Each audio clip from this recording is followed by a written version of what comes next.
Hey everyone, welcome to my video, Money Saving Tips for Screen Printers. I just wanted to share a couple tips and tricks that I've learned and implemented in my shop on how to save some money, cut costs, and speed up production. So go ahead and follow along in the video, and I hope that you guys find the information useful in your shop. Thanks. Alright, now tips in printing and cleanup your test prints. Use the old shirts. Ask your friends for shirts. Hit the thrift store for shirts.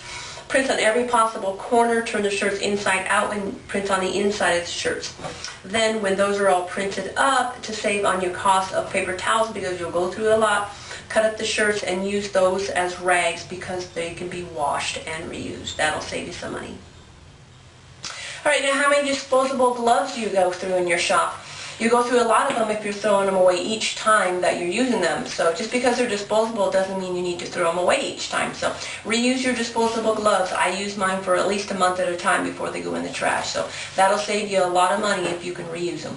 Alright, one last tip in the area of cleanup is clean up when the job is done. I am guilty of it. I've finished a job and been lazy, not wanted to clean up, and waited a day or 2 days to clean the screens. Then it ended up taking me twice as long. So instead of taking 15 minutes to clean up when the job was done, it's taken me an hour. So big tip, clean up when your job is done to save you time and money.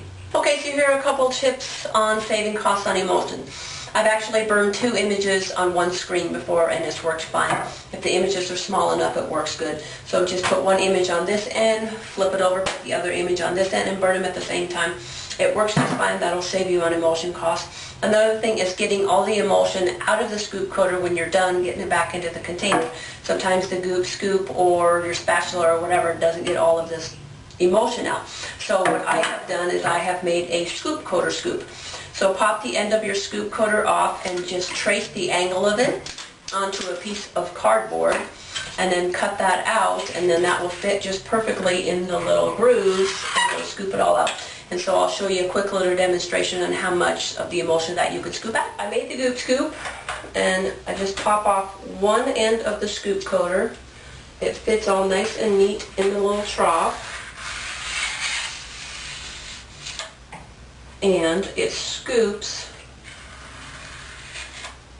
all of that excess emulsion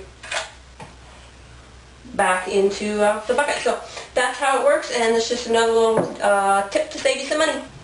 Okay, so here are a couple things that I've learned to help speed up production in my shop. Now I use a fan to cool off my palette in between flashes. That helps me speed up production a little bit. And I also use a timer to cure my images. Before I was forgetting what number I was on and I was undercuring or actually burning shirts. So now I have a timer. I set it when it's done. I know all shirts are cured the same way every time.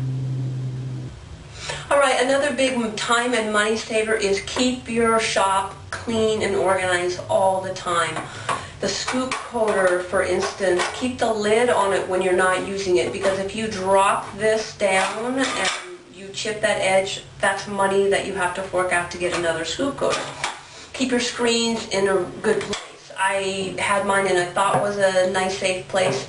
I was shifting them around one day, ended up dropping one screen onto another, popped a hole in it, so now it's going to cost me money to either go buy another screen or money to have the screen remesh. So keep your shop neat and organized at all times. When you're printing a job, have all of your tools that you're going to use right there, because if it takes you 10 minutes to find screen tape to tape the screens when you want to tape them, that's time, and time is money.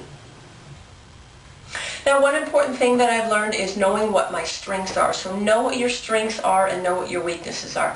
If you're not an artist, then hire somebody to do your artwork. If you don't know how to vectorize, there are companies out there that'll vectorize your graphics for you. You don't have a printer to print out your transparencies, there's companies that'll do that for you. So know what your strengths are and don't be afraid to hire somebody to fill in the blanks on the weak spots. That'll save you a lot of time, money, and a lot of stress. Alright, the last tip that I have is attend a trade show if you have the opportunity, an ISS show or an NBM show. You can talk to all the professionals in the screen printing industry, the apparel decoration industry. I made the mistake that I didn't attend one when I had a chance, and now I've spent a lot of time and a lot of money buying sample shirts that don't fit the style that I am looking for. But if I had attended one of the shows, I could have talked to the professionals in all the areas and picked up some invaluable information from all the professionals. So if you have a chance, save you some time and money, attend a trade show if at all possible. All right, now that's the end of my tips. I hope you have found the information useful. I've actually entered these tips into a contest to win a much-needed conveyor dryer for my business. The contest is sponsored by SilkScreeningSupplies.com and Ryonet. If you've enjoyed the tips and tricks and you'd like to help me out, it's simple to do.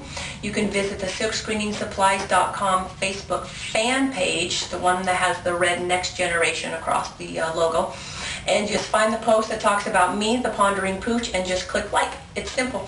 So I could really use a lot of likes. Thank you so much for watching my video, and again, that's SilkScreeningSupplies.com Facebook fan page. Find the post that talks about me, the Pondering Pooch, and just click like. The contest started Monday, May 2nd, 2011, and it ends this Friday, May 6th, 2011. So again, thank you so much for watching.